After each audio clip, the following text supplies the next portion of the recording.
Hai, aku sekarang bertemu dengan Miss Mary. Kenalin, ini Miss Mary. Hai. Miss Mary yang sering memberikan motivasi yang sangat sunter sekali. Sunter ya. Apa kabar Miss Mary? Baik Kokoh Edric. Miss Thank you Mary. udah datang ke sini. Aku yang terima kasih udah diundang ya. Terus tempatnya dipakai lagi. Dipinjam lagi tempatnya. Yang pasti aku senang banget kalau dengerin motivasi dari Miss Mary ini. Dan zaman sekarang kan butuh banget ya orang kayak motivasi ya, daripada kayaknya dengerin berita-berita yang zaman sekarang kayak pandemi apalah. Mendingan kita dengerin motivasi sesuatu yang membangun. Iya kan, bener kan? Tapi ngomong-ngomong soal motivator, udah berapa lama jadi motivator ya? Wah, sebenarnya kalau term motivator itu kan term bahasa Indonesia ya sebenarnya. Tapi kalau dari sejak saya menekuni di dunia public speaking dan sebagai motivational speaker, mungkin berarti dari tahun 2008, berapa tahun sampai sekarang? 12 tahunan lebih ya. Lama ya. Yang benar-benar decided to really go for this gitu. Awalnya apa ya sebelum jadi motivator ini, motivational speaker itu awalnya apa? Awalnya kan dulu di Singapura. Di Singapura bikin usaha sendiri di bidang jasa keuangan, finance. Oh, jauh ya? Jauh banget, dan benar-benar nggak pernah kepikiran bakalan menjadi speaker atau menjadi pembicara atau bahkan sekarang di dunia edukasi seperti yang sekarang itu nggak pernah kepikiran sih. Karena dulu saya pikir saya bukan tipe orang yang jago ngomong kan. Oh gitu. Iya. Emang dulu awalnya malah pendiam gitu justru? Nggak pendiam banget, tapi bukan tipe orang yang kayak ngomong di depan banyak orang gitu kan, apalagi kayak di depan ribuan orang, apalagi menjadi seperti sekarang tuh sama sekali nggak kepikiran. Ya cuma itu mungkin salah satu jalan hidup dan jalannya Tuhan. Iya. Tapi apa sih yang membuat Miss Mary ini seneng jadi motivator? Iya. Sebenarnya ini mungkin sesuatu hal yang awalnya nggak sengaja. Ya kan, karena kan dulu memang di Singapura akhirnya berhasil dapat $1 juta di usia 26 tahun, yang awalnya mahasiswi pas-pasan yang nggak punya apa-apa, yang punya hutang, tapi akhirnya bisa berjuang dan bisa berhasil. Nah dari itu ikut acara ya? What? Ikut acara? Enggak ikut acara. Jadi dulu sebenarnya saya lahir di Tanjung Priok, nggak pernah kepikiran mau sekolah di luar negeri.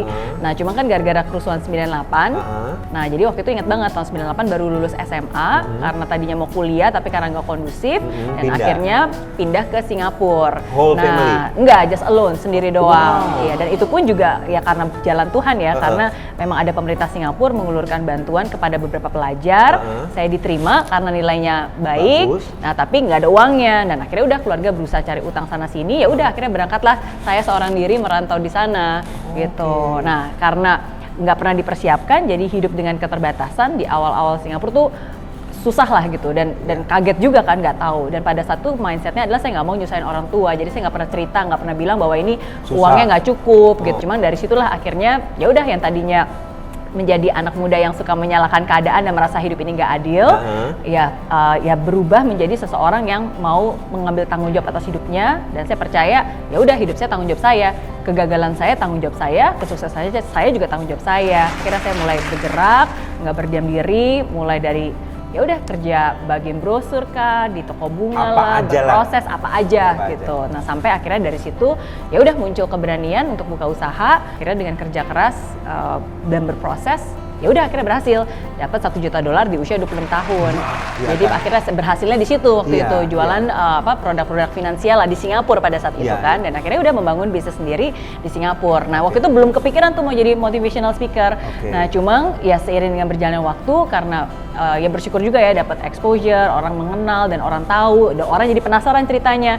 Karena kalau orang Singapura taunya orang Indonesia tuh kaya raya, taunya orang Indonesia tuh ibu-ibu yang rambutnya besar, tinggi di Orchard Road gitu ya, yang kayak tenteng LV sama tenteng Hermes gitu. Jadi begitu mereka tahu ada orang Indonesia yang ternyata nggak semuanya Indonesian Chinese tuh kaya raya seperti itu loh gitu. Jadi akhirnya banyak, saya sering diundang untuk menceritakan gimana sih journey-nya waktu itu dari Riot berhasil. Nah awalnya cuma sharing-sharing aja, cuma dari situ saya merasa bahwa ada sesuatu yang saya punya yang ternyata bisa bermanfaat, dan di situ saya merasa bahwa sebenarnya mungkin salah satu rencana Tuhan gitu, memberikan saya platform tempat di mana ya saya bisa menemukan passion saya dan purpose saya.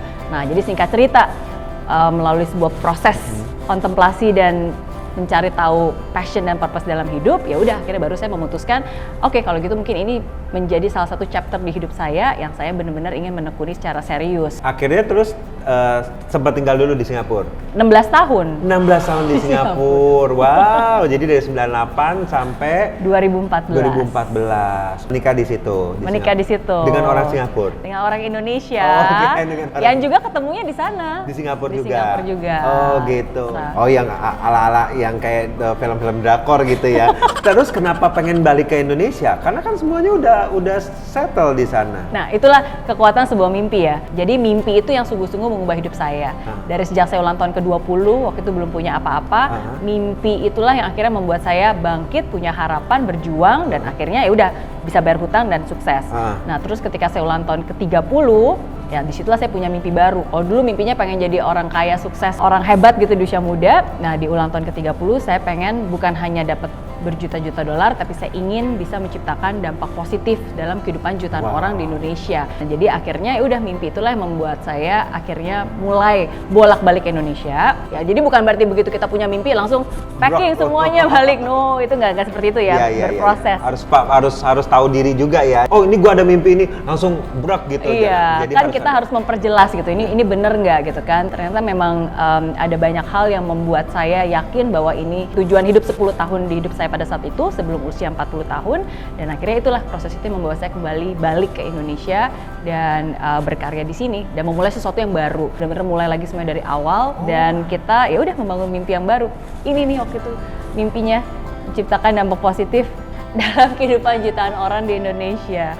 Dari nol banget, benar-benar dari nol banget dong berarti kalau kayak gitu ya. Jadi yang di Singapura itu dijual semua, balik ke sini jadi orang nol lagi gitu ya. Oke, mungkin nol bukan dari modal ya, bukan dari modal, maksudnya, tapi benar-benar bisnis baru. Karena kalau di Singapura kan di bidang jasa keuangan, yang di sini kan sama sekali berbeda. Di bidang edukasi, inspirasi. Jadi totally beda, timnya juga beda. Saya mulai lagi rekrut dari awal gitu, tapi kita punya keyakinan awalnya dan mimpi yang besar. Awalnya di mana emang dulu? Di garasi rumah, Jakarta Barat.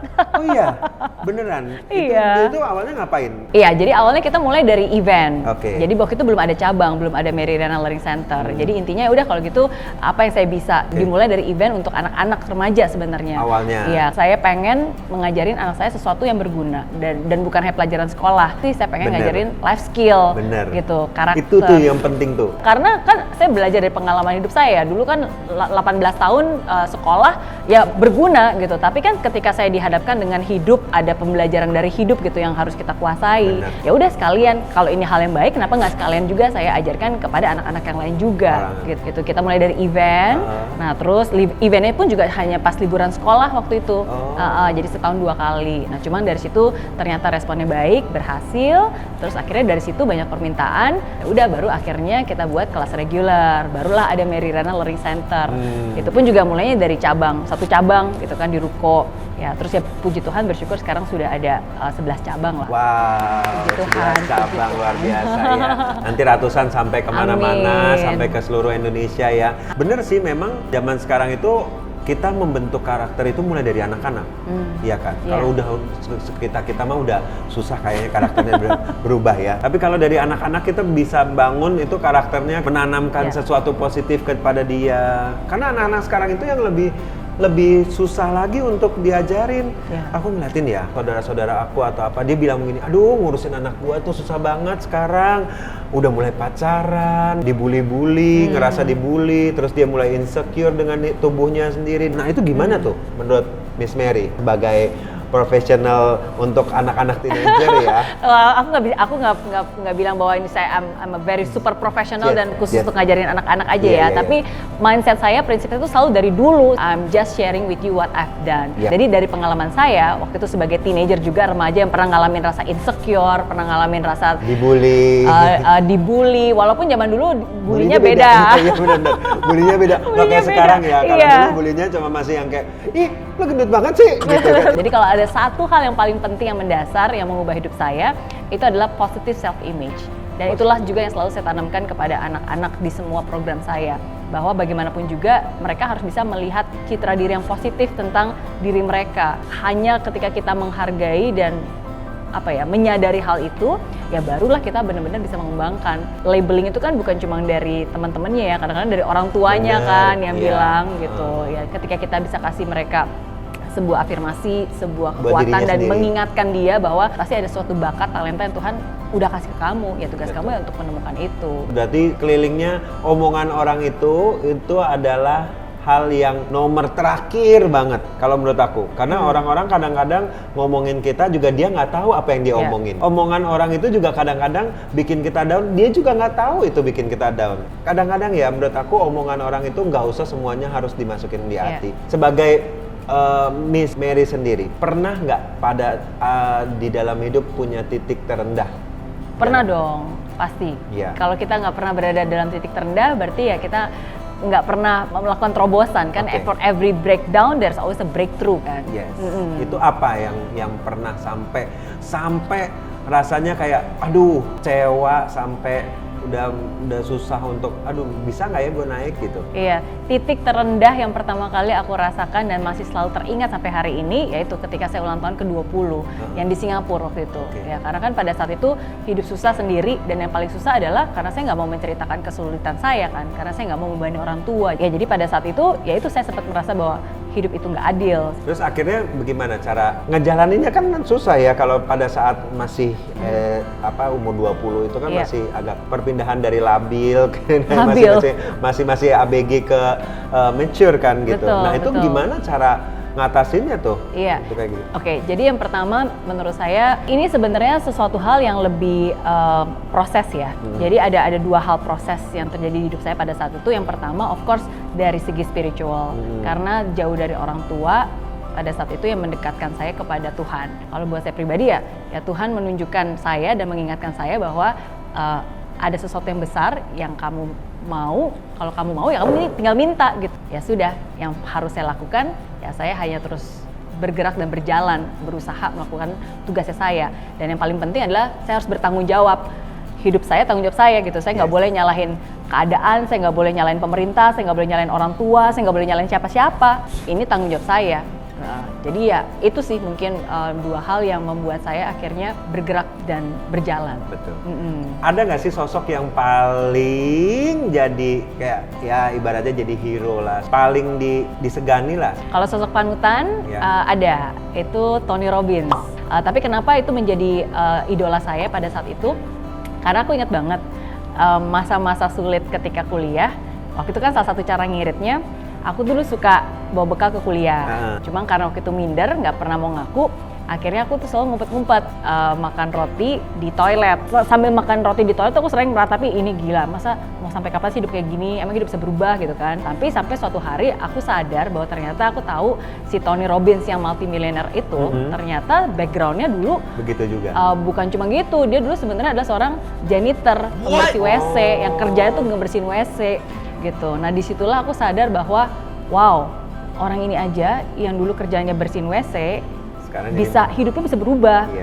Apalagi saya, setidaknya saya nggak bersihin WC loh, saya masih makan roti di WC, saya masih kuliah gitu kan. Nah jadi disitulah akhirnya saya tertampar dan berpikir bahwa kamu masih punya banyak hal yang bisa kamu syukuri, yang bisa kamu lakukan, yang bisa kamu lakukan untuk mengubah hidup kamu gitu. Nah jadi itu sih salah satu hal yang aku ingat banget dan akhirnya yang membuat saya jadi bergerak dan ya udah sekarang memang seperti ini, tapi kan keadaan bisa berubah. Definisi bahagia menurut Miss Mary? Dulu atau sekarang nih? Sekarang, saat ini definisi bahagia menurut Miss Mary apa? Saat ini bahagia adalah ketika saya bisa benar-benar mengikuti apa yang Tuhan mau dalam hidup saya bisa benar-benar meluangkan waktu dengan keluarga saya, menjalani apa yang menjadi purpose hidup saya dan sungguh-sungguh obedience. Bagaimana saya bisa rest and have peace. Oke, sekarang aku ada sedikit permainan. Memang permainannya kayaknya mudah ya kalau buat Miss Mary, kalau buat aku agak sulit. Oh ya. Permainannya ini adalah tentang kata-kata motivasi. Jadi kita akan main, zaman dulu tahu mainan anak SD, Pancasila 5 dasar. Oh iya. Jadi misalnya keluar kata A, nah motivasinya dimulai dengan huruf A. Misalnya ambillah uangmu. berilah kepada yang kekurangan gitu. Itu gak gampang loh, siapa bilang itu gampang? Tapi buat Miss Mary kayaknya gampang. Satu tangan sudah tangan nih? Satu tangan aja, Oh, biar oke, gampang ya. biar antaranya. gampang. Pancasila 5 dasar. B. Dimulai dengan kata B. Oh. Silakan dimulai kata B. Oke. Aku pikir dulu B. Oke, langsung nih. Langsung. Ya udah, berani bermimpi besar. Berani bermimpi besar. B. Bisa nggak? Oh, Oke. B ya. Biasakan menabung. Biar punya duit ya kan. Iya. Zaman sekarang ya kalau nggak punya duit tuh repot. Susah. Pancasila 5 dasar.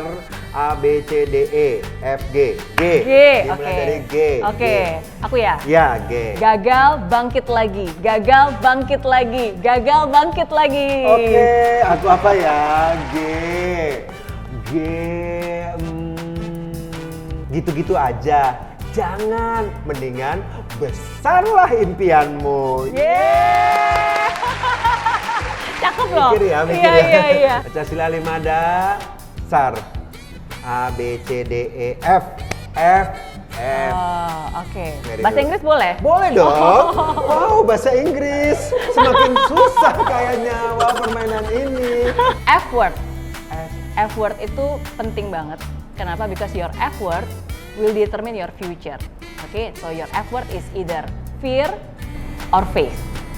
Fear or faith. Ya, jadi apakah kamu mau hidup dalam iman atau hidup dalam ketakutan? Ya, so the choice is yours. Wow. Panjang ya? Enggak, tapi itu Panjang. motivasi yang baik sekali. Panjang. Sekarang aku berpikir bagaimana caranya berkata bahasa Inggris juga. F. Ada lagi? Ada lagi? Boleh, Jangan, silakan. jangan. Boleh. Lanjutin aja gak apa-apa. F dulu. F. Oh, oke, F, boleh ya. Ini boleh. salah satu favorit aku banget Bagus. nih. So, F itu faith. Forever, always, I trust him. Wow, bagus. Semakin secure. Anaknya bahasa Inggris. Financial problem, nggak masalah. Yeah. Nanti digantiin kok sama Tuhan ya. Nanti diberkati ya. Nah sekarang ada yang gini juga. Tadi kalau dari tadi kita main ini. Yes. Sekarang ini ambil satu. Ini sebenarnya satu kata. Kata itu bisa dijadikan sebuah kata-kata yang membantu orang, Oke. motivasional. Itulah. Oke. Ya, yuk. Silakan diambil satu. Jadi ambil kata-kata. Ini ada kata-katanya. Oh, terus itu dibikin motivational quotes gitu. Yes, that's it. Kenapa ujung-ujungnya quotes-quotes lagi ya? Atau kalau enggak mau dibikin lagu juga boleh, nggak masalah. Tinggi. Tinggi. Seringkali bukan mimpi kamu yang ketinggian, tapi mungkin niat dan usaha kamu aja yang kerendahan. Wow. Udah yuk, udah. Terima kasih semuanya. Terima kasih sekali lagi buat yang udah nonton karena saya nggak bisa mengimbangi itu. Oke, sekali lagi terima kasih. Thank you banget. Sekali lagi thank you banget. Beneran nih udah. Beneran udah. Karena aku nggak bisa lagi. Terima kasih sekali lagi Miss Mary buat semuanya. Semoga apa yang kita sharing ini bisa membantu orang, bisa menghibur. Sekali lagi sukses buat Miss Mary. Bisa menciptakan dampak positif dalam kehidupan jutaan orang Indonesia. Amin. Oke, terima kasih sekali lagi buat yang udah nonton. Jangan lupa ya di subscribe, di like, di komen. Terima kasih untuk Miss Mary yang udah membantu Thank you, saya Papa dan Edri. memberikan motivasi-motivasi yang baik. Jarang loh subscriber saya itu dapat motivasi. Biasanya dapat recehan dari saya doang. Iya. Terima kasih sekali Semoga lagi. bermanfaat. Jangan lupa di subscribe ya, nggak usah di like, nggak usah di komen repot. Kalau nggak ya udah subscribe aja, yang penting saya banyak subscribernya. I love it.